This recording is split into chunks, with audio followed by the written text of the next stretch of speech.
Hello, in this video I want to show you how to fix the problem when you have stable internet connection, but you can't find any games in the Google Play Store on a BLACKVIEW Tab 6.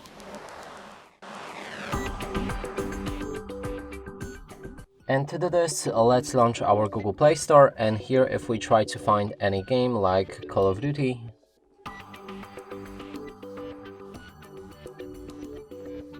there's an icon for it right here, but when we click on it, nothing happens. And to fix this, we'll need to go back to the home page, click on your profile picture, move to the settings, enter Family, Parental Controls, and here either disable parental controls entirely with a switch, or go for apps and games, insert the PIN code, click on OK, and increase PG to at least 16. Make sure to save the settings afterwards and go back.